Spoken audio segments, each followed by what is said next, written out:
Programa Historia del Futuro, porque para Dios el futuro es historia. Un programa que se emite desde Puerto Rico a través de la cadena del Milagro Internacional, desde la Isla del Cordero. Un canal dirigido por nuestro amado hermano Gille Ávila, y un programa que, por cierto, se reproduce en más de 128 países del mundo, en especial énfasis en toda Centroamérica. Amados hermanos, les damos la más cordial bienvenida desde el Ecuador, desde la Iglesia Bautista Betania, en la capital de este país, Quito. Un aplauso para ustedes. Dios les bendiga.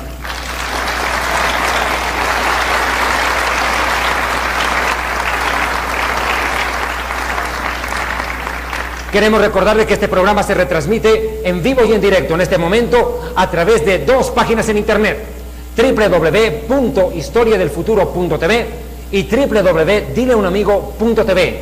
Y estas prédicas quedan grabadas en la página web para que usted las vuelva a ver cuantas veces así lo desee. En esta oportunidad hablaremos de la iglesia de Pérgamo, continuando el estudio sobre las 7 iglesias del Apocalipsis. Comencemos, por favor, Apocalipsis capítulo 2. Y entre tanto, permítame enviar un saludo muy caluroso al país que cumple el bicentenario del grito de la independencia, Bolivia, que en esta semana se está cumpliendo 200 años de haber dado el primer grito libertario. El país precursor en la independencia de América Latina, el 25 de mayo de 1809, en Sucre, capital de Bolivia, se emitió el primer grito libertario. Y Bolivia, un saludo para ti. Viva La Paz, Cochabamba, Santa Cruz, Sucre, Potosí, Tarija, Beni y Pando, los 9 departamentos de Bolivia que sintonizan a través de historiadelfuturo.tv. Jayaya Bolivia, que viva Bolivia.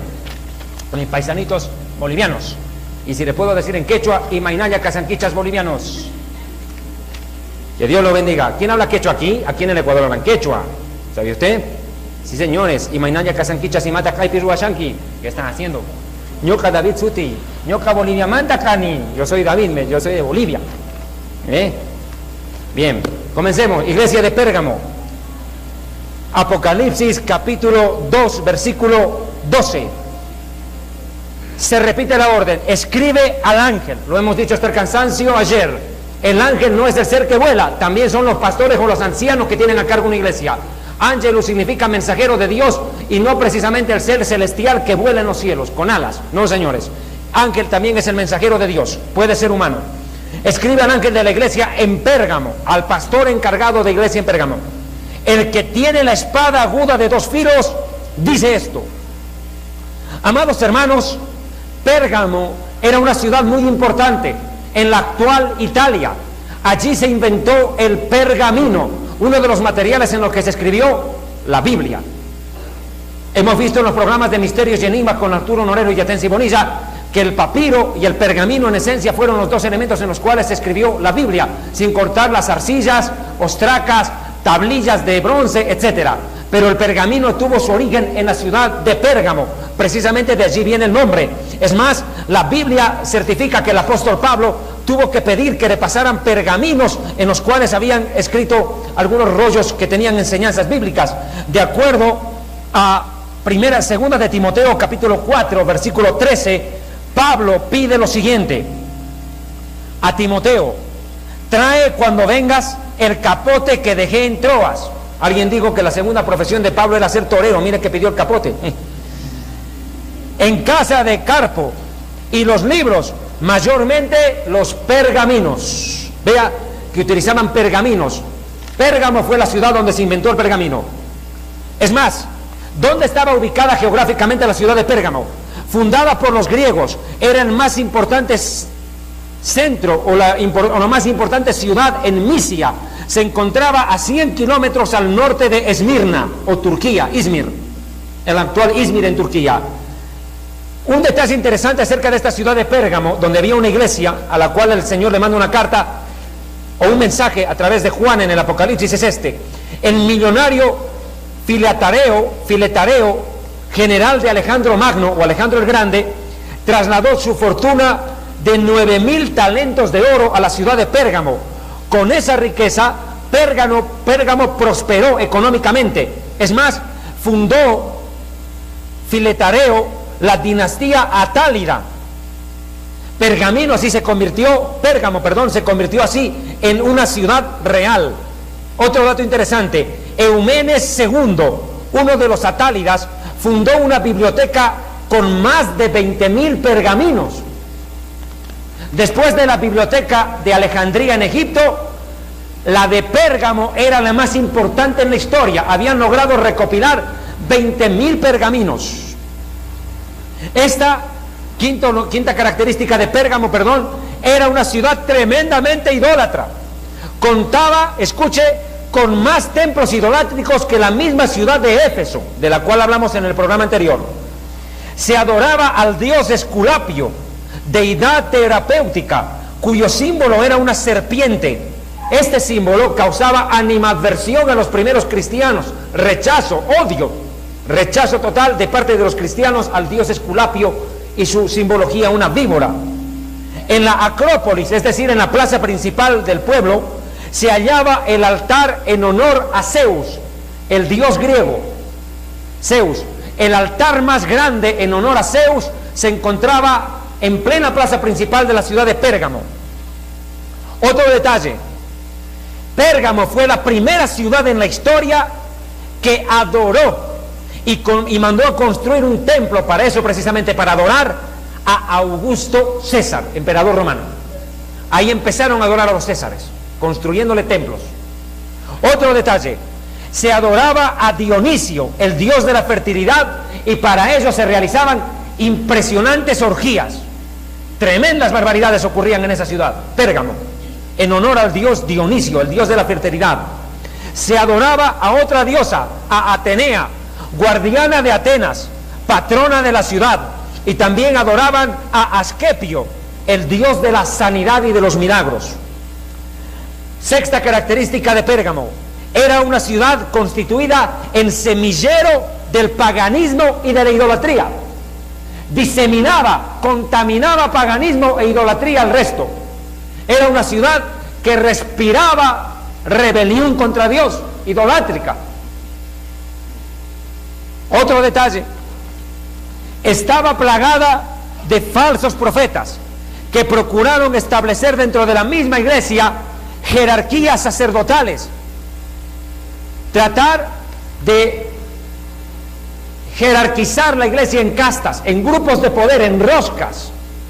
Este grupo se lo conoció como los Nicolaitas, de los cuales ayer hablé al explicar la iglesia de Éfeso, que es prácticamente la misma burda doctrina que nos pretenden imponer o proponer predicadores como el guatemalteco, del cual creo que ya todos conocemos, Cash, que pretenden instaurar una jerarquía con apóstoles que están por encima de cualquier otro ministerio.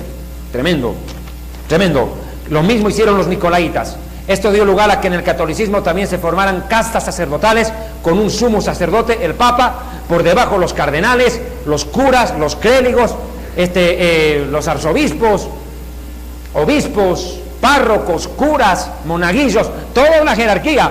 Algo que Dios repudia, como lo explicaré más adelante. Dios no acepta que se jerarquice la iglesia. Solo hay una cabeza, el Mesías, el Hijo de Dios. Cabeza, y el cuerpo, la iglesia, los creyentes. Pero no hay una distinción entre creyentes. Eso se llama discriminación. Jerarquizar la iglesia, esto no es un partido político, es la iglesia, el pueblo de Dios, y no se lo puede dividir y enfrentar en segmentos, crear castas, casi como pequeños grupos sociales, élites. Lo que estoy diciendo es que ellos querían crear, los Nicolaitas, una élite de creyentes, una élite que se resalte sobre las demás y que se beneficie en especial económicamente de los demás, eso es lo que están predicando los pseudoapóstoles de hoy. Nicolaísmo. Otro detalle acerca de esto, atienda por favor: era la capital espiritual de Satanás. El satanismo tenía mucha fuerza.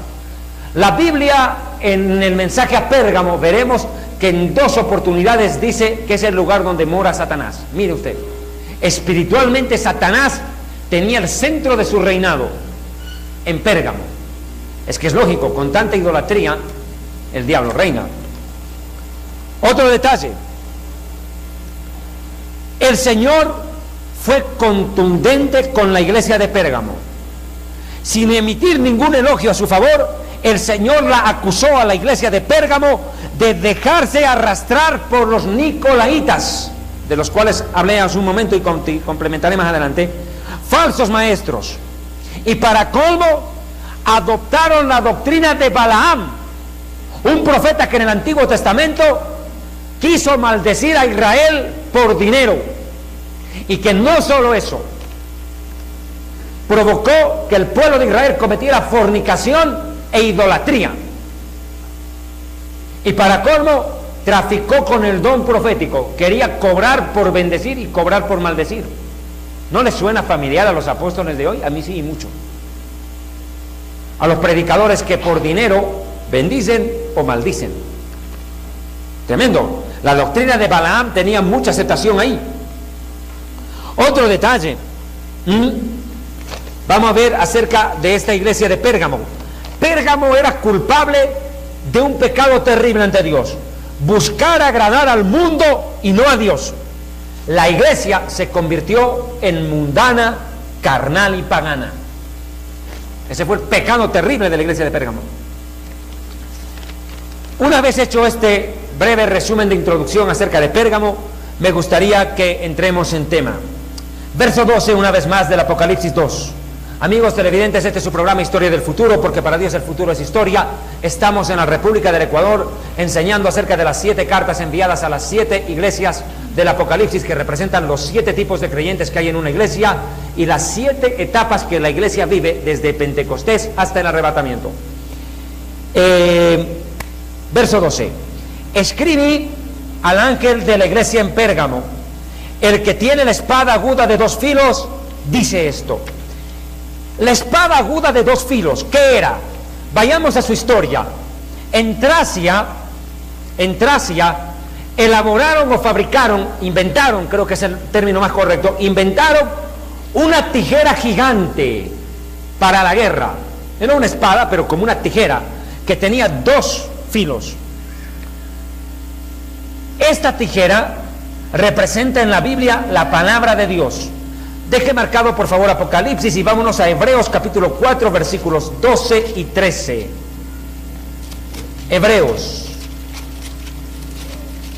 capítulo 4, por favor, ¿encontramos? Hola. Hebreos capítulo 4 verso 12 y 13.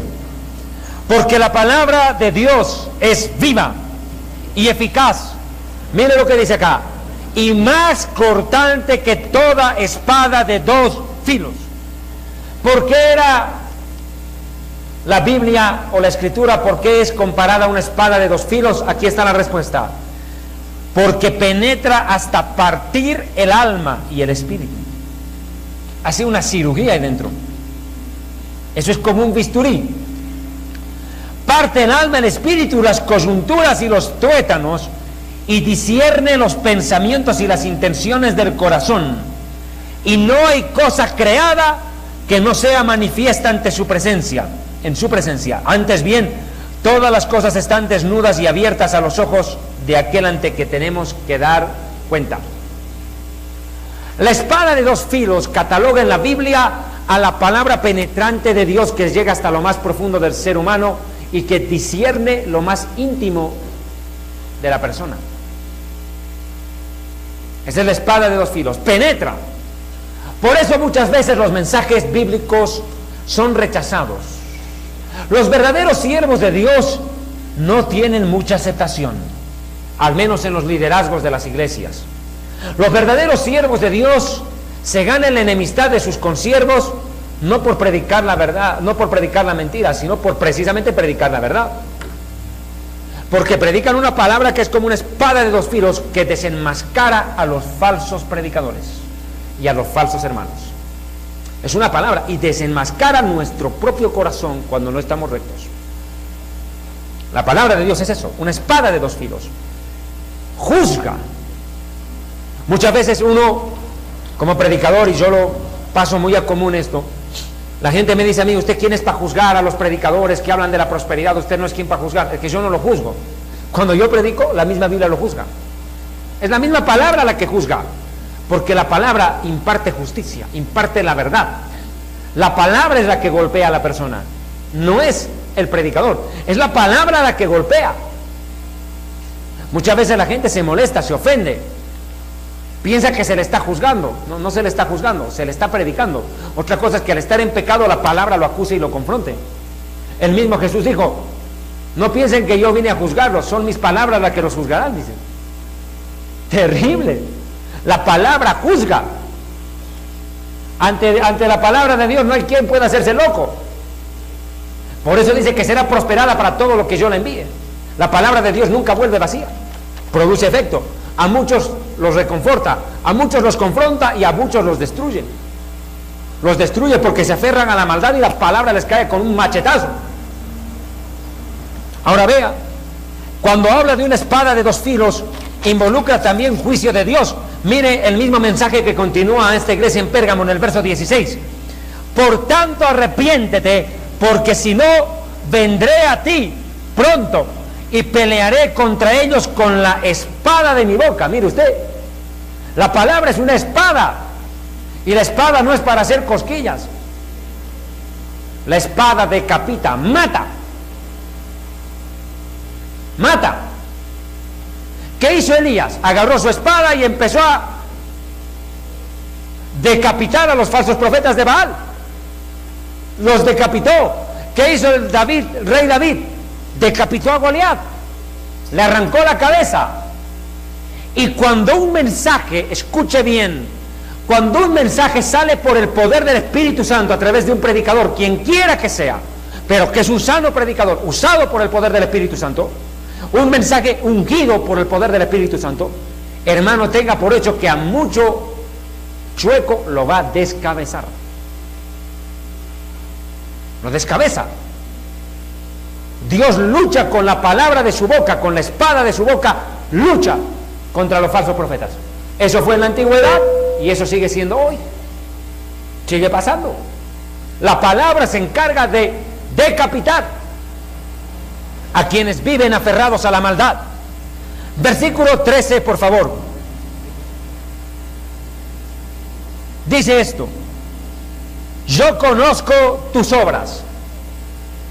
El Señor conoce hasta lo más íntimo de nosotros. Dios conoce lo que somos y lo que hacemos.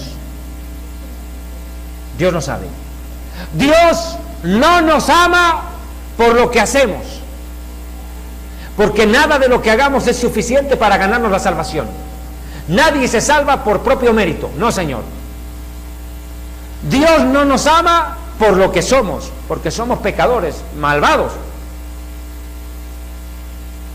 Dios nos ama a pesar de lo que somos, pero no se conforma con aceptarnos así. Dios quiere cambiarnos. Él toma lo vil y lo menospreciado del mundo, no para dejarlo igual, sino para convertirlo en un real sacerdocio, una nación santa. Dios viene para transformar, no para dejarlo igual. Dios nos acepta a pesar de lo que somos, pero nos transforma para hacer lo que Él quiere que seamos. ¿Cuántos alaban a Dios? Bendito sea su nombre. Alabado sea Dios, bendito sea Dios.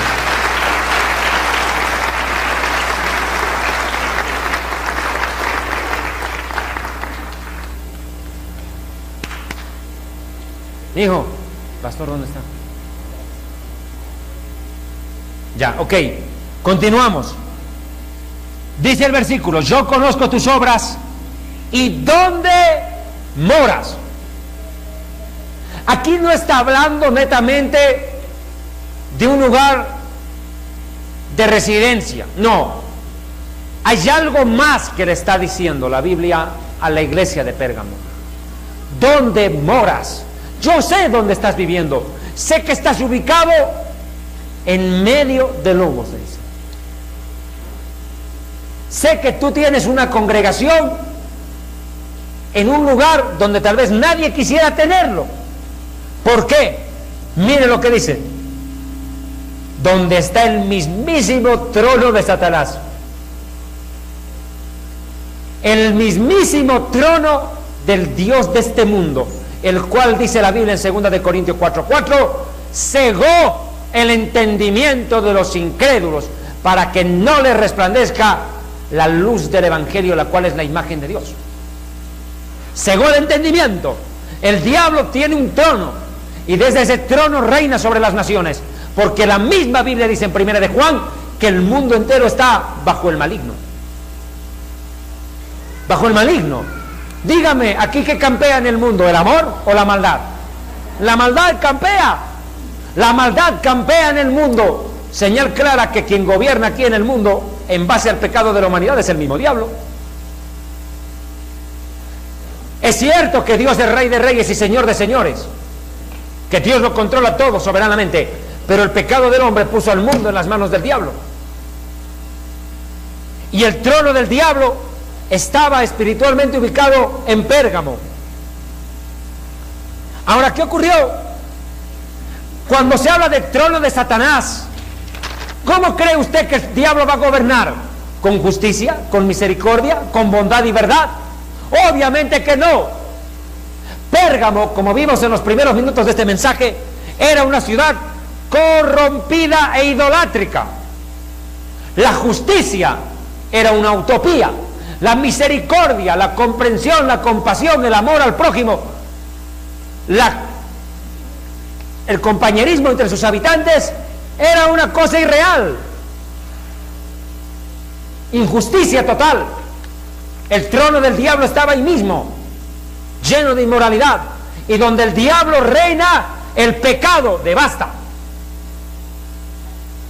y la gente se rebela contra Dios, vive rebelada contra Dios. Pérgamo era una ciudad rebelde a Dios. Ahí estaba el trono del mismo diablo. Y quiero hacer algunas puntualizaciones al respecto.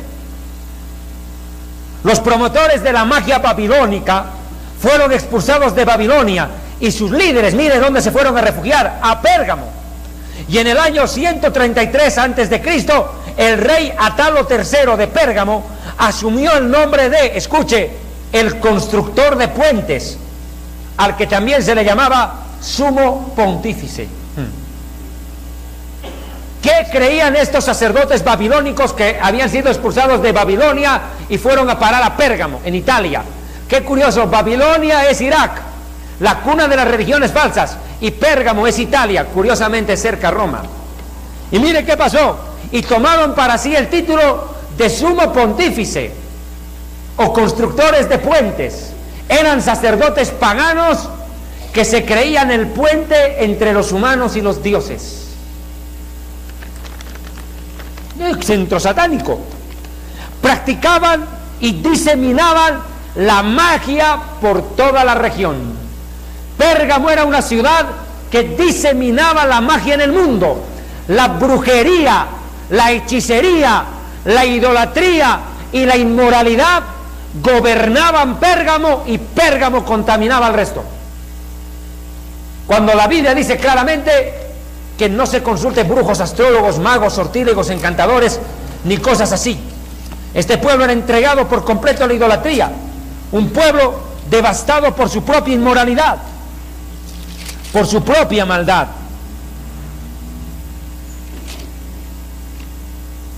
Tremendo lo que pasó con ellos. Un pueblo tremendamente idólatra y perverso. Mire otro detalle de Pérgamo. Ahí estaba el trono de Satanás, lo digo. Pero mire lo que dice a continuación en el verso 13. Pero retenés mi nombre. Y el nombre del Mesías es nombre sobre todo nombre. Porque no hay otro nombre dado a los hombres debajo del cielo en el cual podamos ser salvos, salvo el nombre del Hijo de Dios, Yeshua, Jesús. Y ese nombre que da vida a la humanidad, ese nombre supremo, Yeshua, que significa salvación, o Jesús en español, Jesús en griego, había sido aceptado por alguna parte de la población en Pérgamo. O sea, que en medio de una sociedad idolátrica, inmoral, hechicera, practicante de la magia y de la injusticia, había una iglesia. Donde estaba el mismo trono del diablo, había una iglesia. Una frase judía dice algo muy cierto: la rosa justo crece sobre la cueva de la lagartija. ¿Cuán cierto es eso? El diablo tenía su trono ahí, pero tenía una iglesia también. Dios metió una iglesia en el mismo lugar donde el diablo tenía su trono. Pero eso no iba a ser fácil. Ahí se cumplían las palabras del Mesías que decía: aquí os envío a ustedes como ovejas en medio de lobos. Eso es lo que estaba pasando. Había una iglesia en Pérgamo que, como virtud, en medio de tanta idolatría, retuvo el nombre del Señor, no negó su fe. ¿Y a qué viene esto? A que los paganos de Pérgamo presionaban a muerte, bajo persecución, a los creyentes para que apostataran de su fe. Pero ellos, a un precio de la muerte en muchos casos, se mantuvieron firmes. ¿Y por qué digo a precio de muerte? Continúo leyendo: y no has negado mi fe, el justo por la fe vivirá. La fe es no una fe ciega. La fe bíblica, la fe que nos manda Dios a tener, no es una fe ciega, no es esperar por esperar, es una fe sabia, basada en la verdad. Porque creer la verdad se llama fe, pero creer la mentira se llama ingenuidad.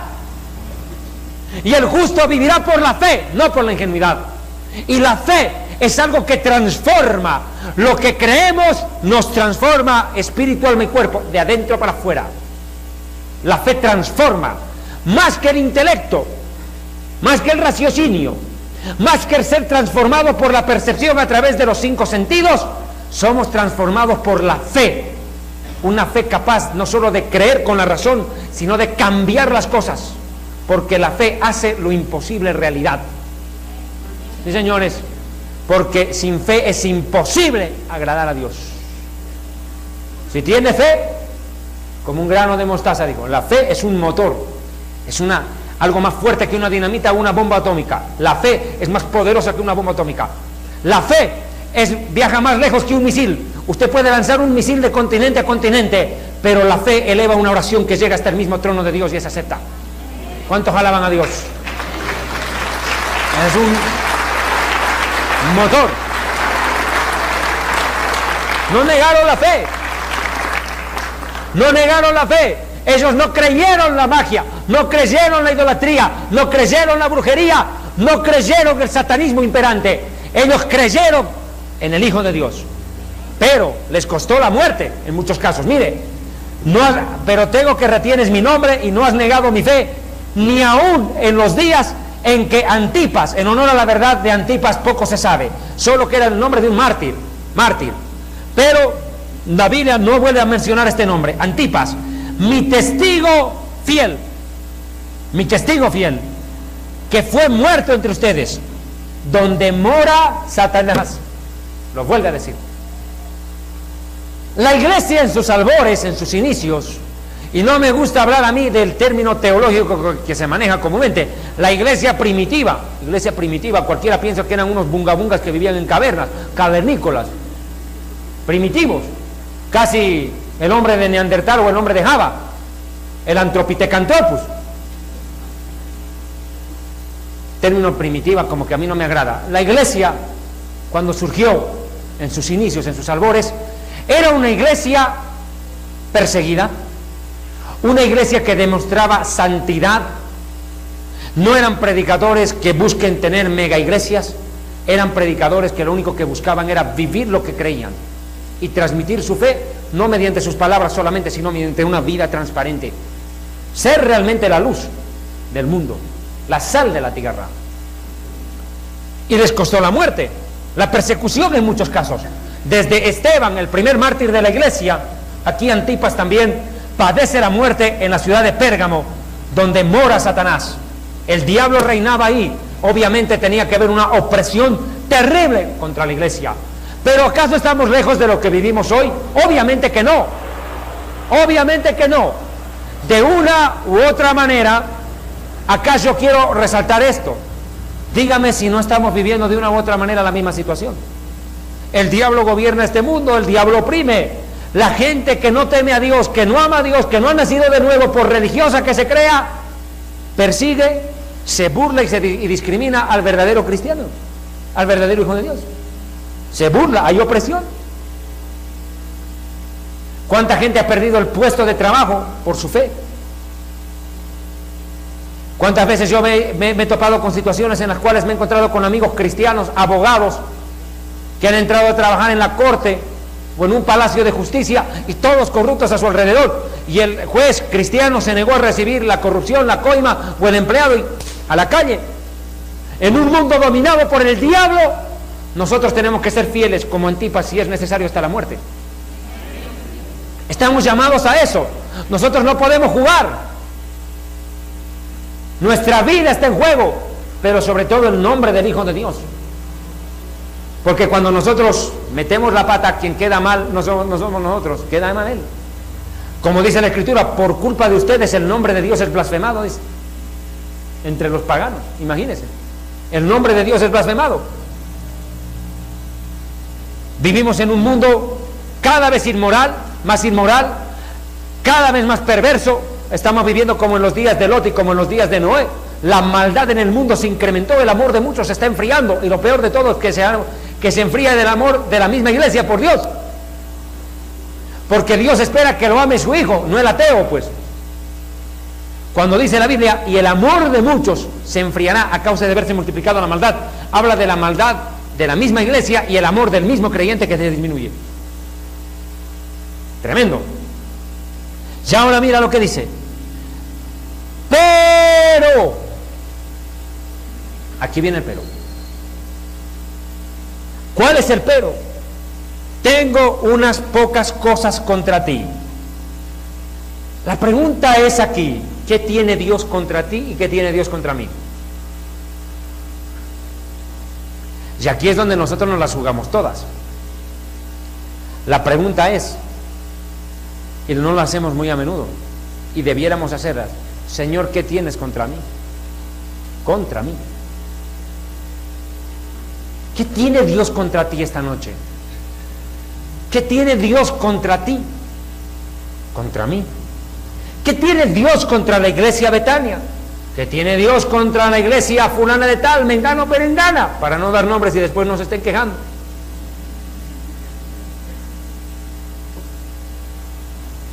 Tengo contra ti que tienes a los que retienen la doctrina de Balaam. Otra versión no dice tienes, dice toleras. Una de las palabras que hoy en día más fuerza está tomando en el mundo es la tolerancia. El humanismo es una filosofía que exalta al hombre como el centro de la creación y el centro de todo.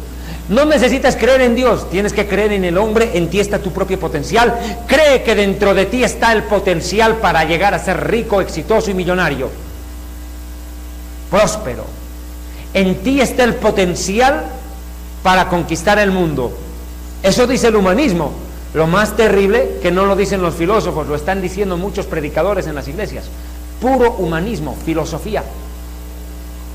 No predican la palabra de Dios, porque predicar eso no es Biblia, mi amigo. Eso se llama filosofía chueca, y se lo demuestro.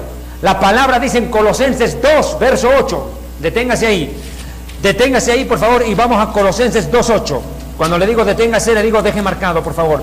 Estamos a través, en vivo y en directo, a través de www.historiadelfuturo.tv y www.dileaunamigo.tv en el mundo entero.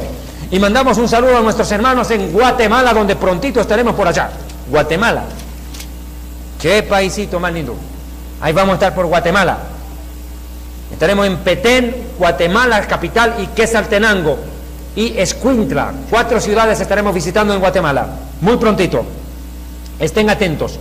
Y ya la publicidad está saliendo en El Salvador, a nuestros hermanos en Santa Ana, Santa Tecla, San Salvador y San Miguel.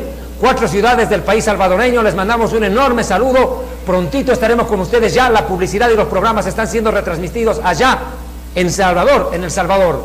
Pronto estaremos con ustedes en los estadios de aquellas ciudades realizando campañas, esperemos para la gloria de Dios, numerosas, en el sentido que sean tocados por la palabra de Dios y el poder de Dios. Tenemos pronto en El Salvador, en San Salvador, la capital. ¿Dónde andaba, che? 2:8. Mirad que nadie os engañe por medio de filosofías y de huecas sutilezas, según las tradiciones. Y Yeshua, ¿qué dijo de las tradiciones? hipócritas, habéis cambiado el mandamiento de Dios por tradiciones de hombres, dijo. Oh, mire qué terrible. Filosofías, huecas sutilezas y encima tradiciones de hombres, conforme a las doctrinas del mundo, a lo que el hombre cree comúnmente, y no según el Mesías, Yeshua. La tolerancia no es una virtud. Cuando se trata de tolerar la maldad dentro del mismo pueblo de Dios y convivir con ella como si fuéramos alcahuetes de ella, Dios reprocha la actitud pasiva del creyente frente a la maldad. Hay gente que dice, ay, para no complicarme la vida mejor me callo, mejor no, prefiero no decir nada, me callo, cuando la Biblia dice, al que sabe hacer lo bueno y no lo hace, él es contado por pecado. Es cierto que hay momentos en que callar es más sabio que hablar, pero hay momentos en que callar te cataloga de cobarde y los cobardes se van al infierno. Ay, no quise ser imprudente, prefiero callarme. No, di directamente, soy un cobarde y no me atreví a decir la verdad. Es mejor ser sincero. Como dijo el gran poeta y cantante catalán Joan Manuel Serrat, la verdad nunca es triste, lo que no tiene remedio. La verdad es la verdad, mi amigo. La verdad no se vende, la verdad golpea, pero transforma. La verdad siempre deja un efecto. Conocerán la verdad y la verdad os hará libres, si es que quieren realmente salir de a la libertad. Ahora el que quiere ser esclavo rechaza la verdad, la rechaza. Ahora mire, ¿qué pasó? Toleraron ¿a quiénes? A los que retienen la doctrina de Balaam. Balaam, un profeta negociante, un profeta que en el Antiguo Testamento, como llaman ustedes, o Tanaj, que llamamos los judíos, más concretamente en el libro de Bemidbar o de Números, Balaam quiso maldecir al pueblo escogido de Dios, a la nación de Israel, por dinero. Tal fue la sinvergüenzura de Balaam que dijo, cuando le propusieron, ven y maldíceme a este pueblo. Los moabitas querían acabar con Israel, los pueblos paganos querían acabar con el pueblo judío que había salido de Egipto y no encontraban forma de destruir a Israel. Entonces dijeron, bueno, ya que eres profeta, maldícelos, a ver si después de maldecirlos les gano la guerra. Y Balaam fue y consultó a Dios y le dijo, Señor, mira, me están proponiendo un negocio, ¿puedo maldecirlos? Y el Señor le dijo, no los maldigas, porque yo estoy con ellos. Pero Balaam persistió numerosas veces. Mandó inclusive a construir altares en las alturas de los cerros y quiso convencer a Dios para maldecir al pueblo. Pero ¿qué quería Balaam? Iba a recibir dinero. Dinero. Maldecir por dinero. Y este profeta terminó convirtiéndose en un loco. De haber sido llamado como profeta, terminó en la locura. Y es cierto que terminó en la locura. Claro, la Biblia dice algo con respecto a Balaam. Yo le invito a que deje marcado allí y vámonos por favor al libro de Segunda de Pedro. Segunda de Pedro. ¿Encontraron, che? Segunda de Pedro, capítulo 2, verso 15. ¿Encontramos, che? Segunda de Pedro 2:15. Dice, han dejado el camino recto. ¿Quiénes? Aquí habla en el versículo 1 de los falsos profetas. Y mire lo que dice en el verso 1. Segunda de Pedro 2:1. Pero hubo también falsos profetas entre el pueblo, así como habrá entre ustedes falsos maestros que introducirán encubiertamente herejías destructoras. Herejías encubiertas. Es algo muy parecido a lo que anda pasando con la doctrina que inventó César Castellanos, el G12. Es una herejía que les deja numerosa cantidad de gente en sus templos y buena cantidad de dinero a los pastores de esos G12. Pero es una herejía destructora, porque el G12 ha dividido familias, ha dividido iglesias y divide denominaciones. Y le voy a dar un dato recientemente comprobado en Colombia, donde se originó la doctrina del G12 dentro del mundo evangélico, aclarando que el G12 lo inventaron los católicos romanos en el año 1973 a través del sacerdote católico Escriba de Balaguer, quien fundó el Opus Dei y formó un grupo de 12 líderes religiosos católicos para infiltrarse dentro de las iglesias evangélicas y destruirlas. Balaguer tenía entre los 12 discípulos suyos al Karol Wojtyla, quien fue Papa Juan Pablo II, y al actual Ratzinger, Benedicto XVI, eran parte del G12 de este sacerdote católico, y me vienen a querer hacer tragar el cuento que el G12 lo inventó César Castellanos, pero por favor, con todo respeto, yo soy judío. En la época de la Inquisición, la Iglesia Católica organizaba bandas de 12 para perseguir a los judíos y matar a los protestantes. Y ahora nos quieren descubrir la pólvora. Pues qué pena, ignorantes no somos. Habemos gente que lee historia y no nos pueden meter el dedo a la boca. Entonces, ¿qué pasó? Una herejía destructora, y le voy a dar un dato por qué. El G12 en Colombia se ha propagado como una gangrena. Pero hay un detalle interesante. Las iglesias que trabajan con G12 mayoritariamente tienen dentro de sus filas mujeres. Es cierto, la mayoría de la iglesia evangélica hoy en Latinoamérica son mujeres las que lo componen. Aquí ahorita sin momento pido levanten la mano las mujeres, y las mamás suegras levantan. Mayoría, apabullante. Pero el problema pasa por esto. Escuche, atienda, porque dentro del G12 no es que la mayoría de la iglesia sean mujeres, sino que la mayoría son mujeres divorciadas. Pero no es que se divorciaron antes de entrar a la iglesia, se divorciaron dentro de la misma iglesia. ¿Por qué? ¿Qué es lo que está provocando el G12? Que la gente se divorcia. Divórciese de su marido. Si no tiene la visión del G12, divórciese. Pero somos la misma carne. Sí, pero no son el mismo espíritu. Es más, cásese con otro líder. Hasta el marido le consiguen ahí dentro. Eso es lo que está haciendo el G12. Y esto es una denuncia formal y seria. Es verdad, no me estoy inventando. Innumerables cantidades de casos que gente del G12, que ha escapado de las iglesias G12, cuenta cómo los líderes manipulan la vida de la gente, y la gente prefiere desobedecer a sus propios padres por ir a pedir consejo al líder, y en vez de ser guiados por el Espíritu Santo y el consejo de tu padre y de tu madre, que te aman y te engendraron, son manejados por un ilustre desconocido que es líder al cabo de 3 meses sin conocer ni la Biblia. Líderes en microondas, el G12 los mete y en 3 meses los convierte en líderes a un tipo que no sabe ni dónde está parado y que tiene que decirle a la gente cómo vivir. Ese es el resultado del G12, una herejía destructora. ¿Qué más? Y aún negarán al Señor que los rescató, atrayendo sobre sí mismos destrucción repentina. Y el G12 ha negado a Jesús. Sí, señores, claro, con los hechos. Porque ahora dicen que el G12 es el método para hacer crecer la iglesia. Qué pena, negaron a Jesús, a Yeshua. ¿Sabe por qué? Porque la Biblia me enseña, uno planta, otro riega, pero el que da crecimiento es Cristo. Y aquí es el G12.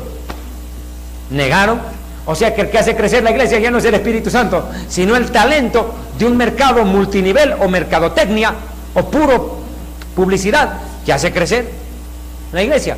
Es como reclutar ese Herbalife o demás cosas, a conseguir promotores de venta. Claro, lo hacen líder en 3 meses para que usted consiga otros 12 condenados más. Y digo bien condenados, porque Yeshua les dijo a los fariseos: hipócritas, ustedes recorren mar y tierra para ser un líder, un prosélito, ganarse a uno, y una vez que lo consiguen, a ese lo hacen 2 veces más hijo del infierno que ustedes mismos. Claro, porque ganan a uno y ese uno consigue otros 12 más, y en vez de propagar el evangelio, corrompen a la gente. El G12 puede dar un resultado efectivo, claro. Hizo que las iglesias se multipliquen en número, claro que sí, dio resultado. Pero también hizo millonarios y ostentosos a los pastores G12, inalcanzables, porque tienen tanta gente en su templo que no conocen ni el que está sentado frente a sí. Terrible. Herejías destructoras, atrayendo sobre sí mismos destrucción repentina, y muchos seguirán sus disoluciones, la mayoría va a seguir, por los cuales el camino de la verdad será blasfemado. Y mira lo que viene en el 3: y por avaricia harán mercadería de ustedes con palabras falsas, fingidas. Y eso es lo que están haciendo. Negocio, tener una iglesia con G12, negocio, da plata pues. A ellos les interesa ganar gente para la iglesia, pero no les importa si llegan al cielo o no. Con tal de que dejen la plata, labor cumplida. Eso es como comprar ganado. Eso es como comprar ganado. Los convierten en mercadería. A ellos les interesa tener iglesias grandes, no para que la gente se salve. No, mijito. Porque para ellos más gente no son más almas, sino más gente, más plata. Esa es su ecuación. Y la Biblia dice acerca de ellos, vea el verso 15, han dejado el camino recto y se han extraviado siguiendo el camino de Balaam. ¿Qué cosa? Hijo de Beor, el cual amó, y aquí voy a tomar Reina Valera, el premio de la maldad, y tomo Nueva Versión Internacional, el salario de la maldad. Hoy grandes cantidades de pastores en mega iglesias se han vuelto en lo que el Mesías reprochó y les dijo: asalariados que ven venir al lobo y escapan, pero el verdadero pastor da su vida por la oveja. Asalariados, asalariados. Y mire qué pasó con Balaam, y fue reprendido por su maldad, por su iniquidad, rebelión, pues una muda bestia de carga, una burra. Mire, la burra habló y entendió y vio, hablando con voz de hombre, refrenó la locura del profeta. Mire, el profeta enloqueció. Un profeta utilizado por Dios termina loco. ¿Por qué? Por comerciar con la fe. Por comerciar con la fe. Por querer negociar con el don que tenía de parte de Dios. Él tenía el don de profecía, tenía el don profético y lo quiso vender, negociar, y Dios pues lo entregó a la locura y a sus desvaríos. Y lo más interesante es esto, que cuando la burra estaba yendo ahí por el camino, la burra se hizo a un lado, dice, porque la burra vio al ángel con la espada listo para decapitarlo a Balaam, y el otro le azotaba a la burra, la golpeaba, 3 veces la golpeó a la burra para que vuelva al camino, hasta que la burra habló y le dijo: ¿por qué me golpeas?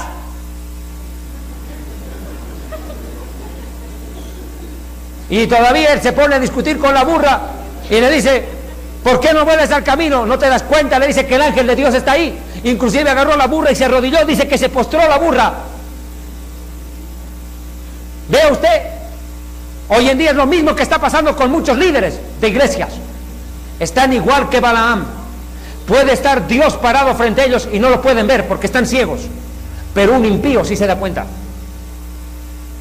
¿No se está dando cuenta? Como hoy en día el mundo está protestando contra muchos pastores evangélicos por torcerse. Gente que no conoce Biblia, que nunca leyó una Biblia, dice: yo no voy a esa iglesia porque lo único que hacen es sacarle la plata a la gente, yo no vuelvo ahí, ese no es el evangelio, Jesucristo sanaba gratis. Y mire que lo dicen hasta ateos. Vea, la burra mira, pero ellos no. ¿Ve usted? Por eso dice la Biblia: no sea como el caballo, como el mulo, que no tiene entendimiento. ¿Ve usted la lección que nos deja Balaam? Vuelvo al tema, por favor, tengo que acelerar. Apocalipsis capítulo 2, volvemos, por favor. Retienes, verso 14, pero tengo contra ti unas pocas cosas que tienes ahí, o toleras ahí, a los que retienen la doctrina de Balaam, que enseñaba a Balac a poner tropiezo entre los hijos de Israel. ¿Y cuál era el tropiezo? Otro de los tropiezos que estableció Balaam para corromper a Israel, que era conseguir mujeres moabitas bellísimas, y los invitaban. Cuenta el Talmud judío y el Midrash judío que las mujeres moabitas eran tan hermosas y se escondían en carpas. Entonces los judíos pasaban por ahí, por donde estaba el campamento de las moabitas, y había una mujer que los seducía, los invitaba. Eran tan hermosas las moabitas, que los hombres quedaban, ¿entienden?, deslumbrados por su belleza, y no podían resistirse al pecado de la fornicación, y cayeron cantidades en pecado, y después Dios los mató. Lo corrompió a la nación. No pudo maldecir, pero contrató mujeres que llevaron al pecado sexual. O sea que Balaam puso tropiezo a los hijos de Israel, y eso es lo que están haciendo muchos predicadores falsos con sus doctrinas heréticas de la prosperidad y de la teología de dar más dinero, de dar dinero a Dios para recibir más dinero. ¿Sabe qué están haciendo? Hacer tropezar en la fe a muchos. Y quiero decirles a esos predicadores que desde los púlpitos hablan tanto de dinero y no de Dios, que mejor les fuera no haber nacido que poner tropiezo a un niño. Mejor les fuera, como dijo el Hijo de Dios, colocarse una piedra de molino en el cuello y tirarse vivos al mar, que hacer tropezar a un pequeño en la fe.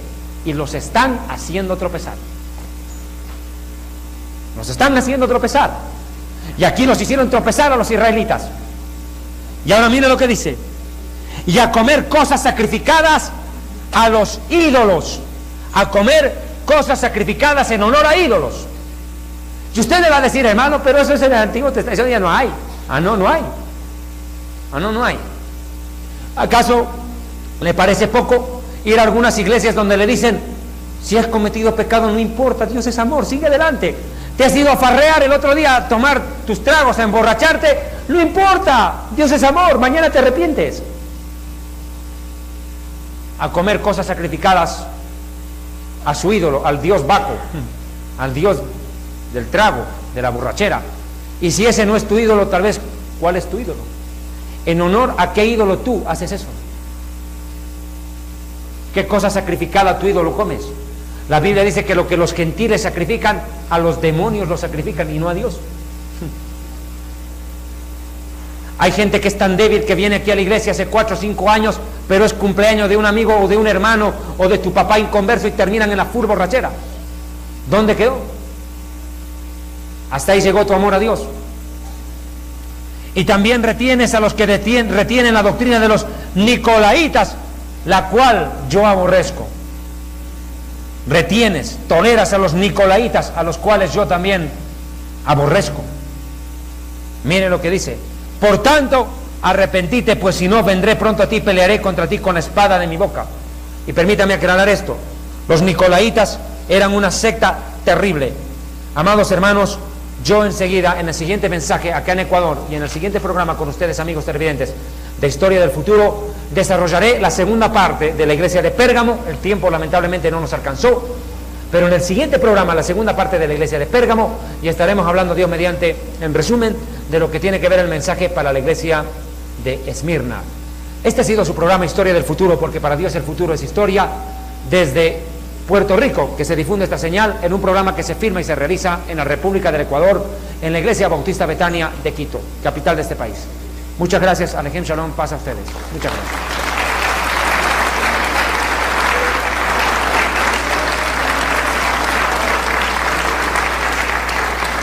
Sí, les pido un favor este momento de la prédica, 2 cosas importantes. Atiéndame por favor un cachito. Quiero hacerles un anuncio. El programa Dile a un amigo va a salir en canal secular, en Gama Visión. Van a ver el anuncio más adelantito. Segundo lugar, yo no creo que entre este momento a la alabanza. Francisco, perdóname un cachito por favor. ¿Sabe por qué? Porque tenemos un video que ofrecí ayer sobre Cash Luna. Quiero ser franco, hermano. Este video yo lo hubiera querido mostrar en el canal, pero desgraciadamente no por el canal, porque quienes dirigen a Somavisión hoy en día son gente que teme a Dios. Pero hay muchos intereses por fuera que no nos dejan sacar ese video. Esa es la realidad. Hay muchos intereses económicos para que usted no vea lo que enseguida va a ver. ¿Te parece si primero ven el video? ¿Mande? Sí, el que te mandé yo, el que te traje. Yo le pido por favor preste atención, pero antes de que vea el video quiero hacer una aclaración. Solo una aclaración. Yo me he permitido editar un pedacito de ese video que me entregaron, aumentarle algo a ese video. ¿Qué cosa? La declaración de José Luis de Miranda, el 666, que en Colombia declaró que en Colombia está la cocaína más rica del mundo, la mejor. ¿Por qué lo puse? Para que usted compare si lo que Cash Luna dice es tan diferente o no a lo que este hombre mentiroso declara. Vea que tienen mucho en común. Escuche este mensaje de Cash Luna, al cual la Iglesia de la República pretende traer a Quito. Usted saque su propia conclusión. A mí no me dejan sacar el video en el canal, pero felizmente estoy en una iglesia con libertad de expresión. Puedo hacerlo. Pero claro, son 11 años cuando probé la droga a los 11 años.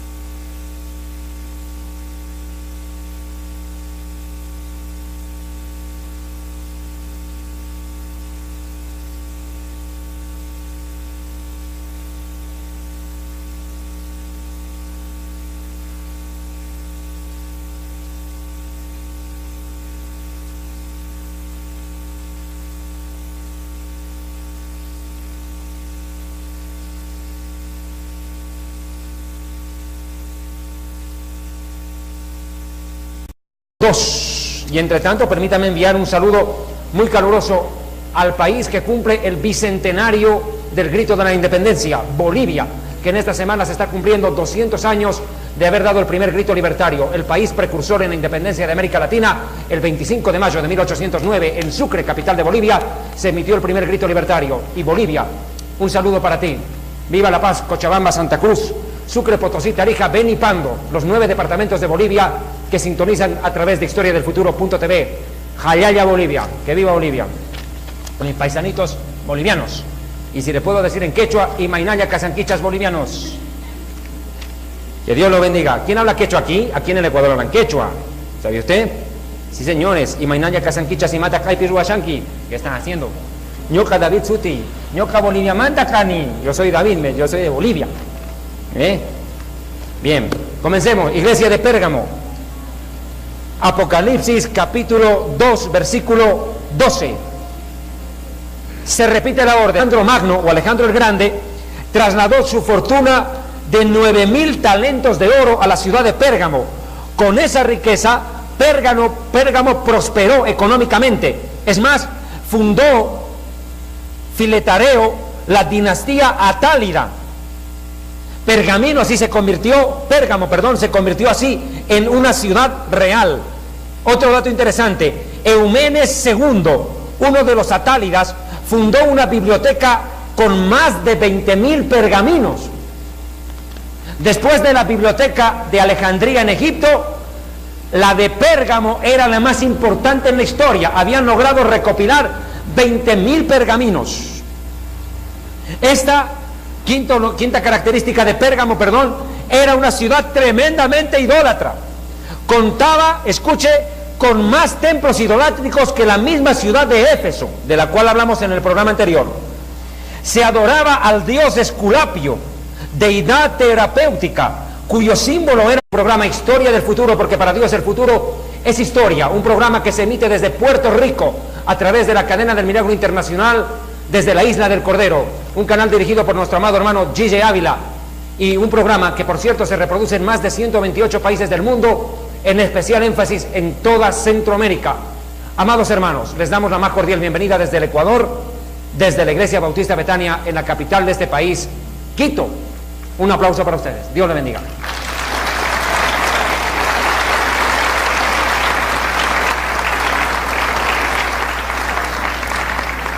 Queremos recordarles que este programa se retransmite en vivo y en directo en este momento a través de 2 páginas en internet: www.historiadelfuturo.tv y www.dileunamigo.tv.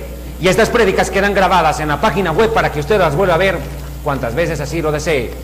En esta oportunidad hablaremos de la iglesia de Pérgamo, continuando el estudio sobre las 7 iglesias del Apocalipsis. Comencemos, por favor. Apocalipsis capítulo 2, algunos rollos que tenían enseñanzas bíblicas. De acuerdo a segunda de Timoteo capítulo 4, versículo 13, Pablo pide lo siguiente a Timoteo: trae cuando vengas el capote que dejé en Troas. Alguien dijo que la segunda profesión de Pablo era ser torero. Mire que pidió el capote. En casa de Carpo, y los libros, mayormente los pergaminos. Vea que utilizaban pergaminos. Pérgamo fue la ciudad donde se inventó el pergamino. Es más, ¿dónde estaba ubicada geográficamente la ciudad de Pérgamo? Fundada por los griegos, era el más importante centro o la más importante ciudad en Misia. Se encontraba a 100 kilómetros al norte de Esmirna o Turquía, Izmir, el actual Izmir en Turquía. Un detalle interesante acerca de esta ciudad de Pérgamo, donde había una iglesia a la cual el Señor le manda una carta o un mensaje a través de Juan en el Apocalipsis, es este: el millonario Filetareo, general de Alejandría, escribe al ángel. Lo hemos dicho hasta el cansancio ayer: el ángel no es el ser que vuela, también son los pastores o los ancianos que tienen a cargo una iglesia. Ángelus significa mensajero de Dios, y no precisamente el ser celestial que vuela en los cielos con alas. No, señores, ángel también es el mensajero de Dios, puede ser humano. Escribe al ángel de la iglesia en Pérgamo, al pastor encargado de iglesia en Pérgamo: el que tiene la espada aguda de 2 filos dice esto. Amados hermanos, Pérgamo era una ciudad muy importante en la actual Italia. Allí se inventó el pergamino, uno de los materiales en los que se escribió la Biblia. Hemos visto en los programas de Misterios y Enigmas con Arturo Norero y Yatensi Bonilla que el papiro y el pergamino en esencia fueron los dos elementos en los cuales se escribió la Biblia, sin cortar las arcillas, ostracas, tablillas de bronce, etcétera. Pero el pergamino tuvo su origen en la ciudad de Pérgamo, precisamente de allí viene el nombre. Es más, la Biblia certifica que el apóstol Pablo tuvo que pedir que le pasaran pergaminos en los cuales habían escrito